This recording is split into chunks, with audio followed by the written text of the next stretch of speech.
हर खबर पर होगी आपकी पकड़। डाउनलोड कीजिए ABP live app. Diamond Harbour में बीजेपी अध्यक्ष जेपी नड्डा के एक काफिले पर हमले के बाद बड़ा सियासी बवाल। गृह मंत्री अमित शाह ने कानून व्यवस्था पर रिपोर्ट मांगी। राज्यपाल जगदीप धनखड़ ने ममता सरकार पर फिर उठाए सवाल। पश्चिम बंगाल के मुख्य सचिव और डीजीपी को किया तलब। राज्यपाल ने ट्विटर पर लिखा, बीजेपी अध्यक्ष के काफिले पर हमले के बारे में बिना किसी जानकारी के आए थे मुख्य सचिव और डीजीपी। राज्य में संवैधानिक मशीनरी फेल हो चुकी है। डायमंड हार्बर की घटना को लेकर राजनीतिक घमासान तेज। बीजेपी उपाध्यक्ष मुकुल राय ने पश्चिम बंगाल में राष्ट्रपति शासन लगाने की मांग की। बंगाल में बीजेपी अध्यक्ष जेपी नड्डा की सुरक्षा में बड़ी चूक। डायमंड हार्बर में काफिले पर पथराव। टीएमसी और बीजेपी कार्यकर्ताओं में भिड़ंत। कैमरे में कैद हुए हमलावर। बीजेपी के काफिले पर पत्थर फेंकते दिखे टीएमसी समर्थक।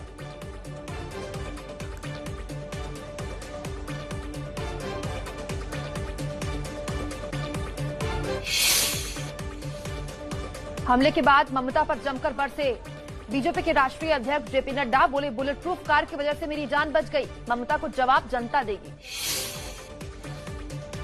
बंगाल में बीजेपी महासचिव कैलाश विजयवर्गीय की कार पर भी पत्थरबाजी। जेपी नड्डा के दौरे पर शामिल होने के लिए डायमंड हार्बर जा रहे थे। बाएं हाथ में लिगामेंट फ्रैक्चर। कैलाश विजयवर्गीय बोले, मेरे हाथ में चोट आई है। ममता सरकार हताश हो चुकी है, इसलिए हिंसा पर उतारू है। ममता पर हमलावर हुए बीजेपी महासचिव कैलाश विजयवर्गीय ने कहा, बंगाल में पुलिस और गुंडों में गठबंधन है। हमले की सीबीआई जांच हो। बंगाल बीजेपी के अध्यक्ष दिलीप घोष ने नड्डा की सुरक्षा में चूक को लेकर गृहमंत्री अमित शाह और प्रशासन से शिकायत की। कहा, बुधवार को भी कार्यक्रमों में पुलिस की मौजूदगी नहीं थी।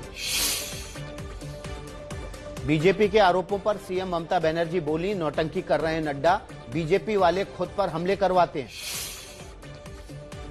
बीजेपी के हमलों से बौखलाई ममता बनर्जी। बीजेपी अध्यक्ष जेपी नड्डा को लेकर आपत्तिजनक टिप्पणी की। ममता की पार्टी टीएमसी बोली, जेपी नड्डा की कार ने एक ऑटो वाले को टक्कर मारी। घायल को छोड़कर भागे। बीजेपी के लोग लगा रहे हैं अब आरोप। पश्चिम बंगाल में एबीपी न्यूज की टीम पर भी हमला। संवाददाता नीरज पांडे की गाड़ी पर उपद्रवियों ने पथराव किया। ममता बनर्जी के खिलाफ मुंबई में आज बीजेपी जताएगी विरोध। बीजेपी नेता राम कदम के नेतृत्व में बंगाली सिटीजन्स ऑफ इंडिया का प्रदर्शन। नड्डा के काफिले पर हमले की हिमाचल के सीएम जयराम ठाकुर ने कड़ी निंदा की। कहा, पश्चिम बंगाल में गुंडा राज है।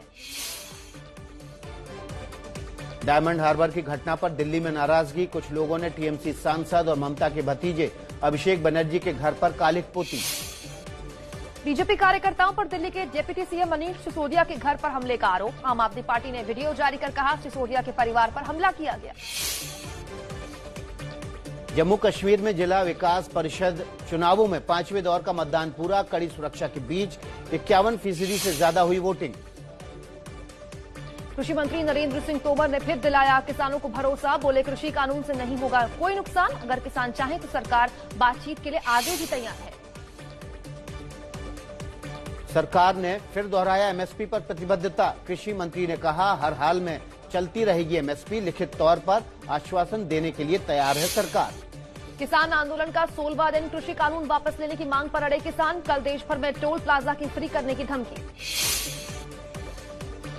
किसानों की बैठक में रेलवे ट्रैक पर उतरने का फैसला। जल्द करेंगे तारीखों का ऐलान। बिल वापस लेने के लिए 10 दिसंबर तक का दिया था अल्टीमेटम।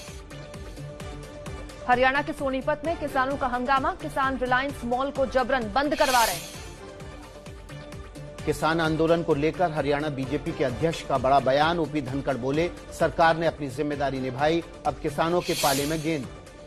किसान आंदोलन को लेकर हरियाणा में सियासत भी गरमाई। खट्टर सरकार के खिलाफ अविश्वास प्रस्ताव लाएगी कांग्रेस। पूर्व सीएम हुड्डा ने भी विशेष सत्र बुलाने की मांग की।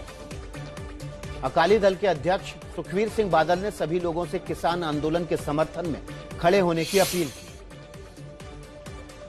दिल्ली के सिंघू बॉर्डर पर किसान आंदोलन के दौरान तैनात डीसीपी गौरव और additional DCP Ghanshyam Bansal corona positive. दोनों आईपीएस अफसर होम आइसोलेशन में गए। एमपी के कृषि मंत्री कपिल पटेल का दावा, राज्य के किसानों को मजबूत बनाकर एमएसपी से आगे एमआरपी पर फसल बेचने के लिए आत्मनिर्भर बनाया जा रहा है। क्या किसान कानून के खिलाफ सक्रिय शरद पवार करेंगे यूपीए की अगुवाई?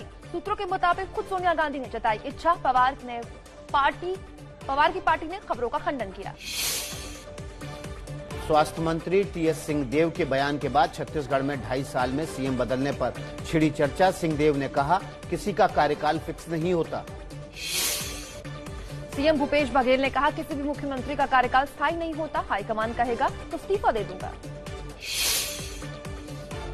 पूर्व सीएम रमन सिंह ने बोला, हमला कहा राहुल गांधी ने कुछ वायदा किया होगा तभी सिंहदेव कह रहे हैं सीएम बदलने की बात। आयुर्वेद के डॉक्टर्स को सर्जरी की इजाजत के विरोध में आज देश भर में डॉक्टर्स का प्रदर्शन।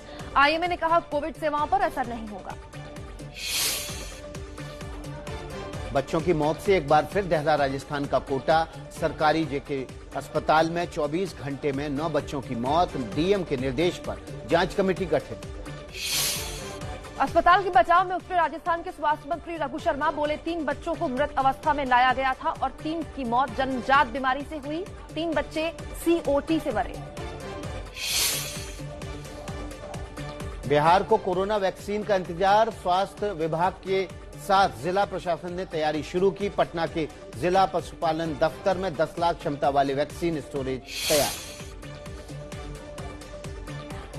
नागपुर में एक तरफा प्यार का मामला सामने आया है। सिरफिरे युवक ने लड़की के परिवार के 2 लोगों की जान ली।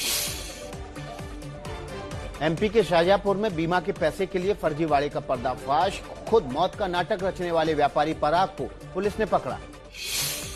मेरठ में एक शख्स ने पत्नी और 3 बच्चों की हत्या कर खुदकुशी कर ली। सुसाइड नोट में घरेलू झगड़े की वजह बताई। पुलिस जांच कर रही।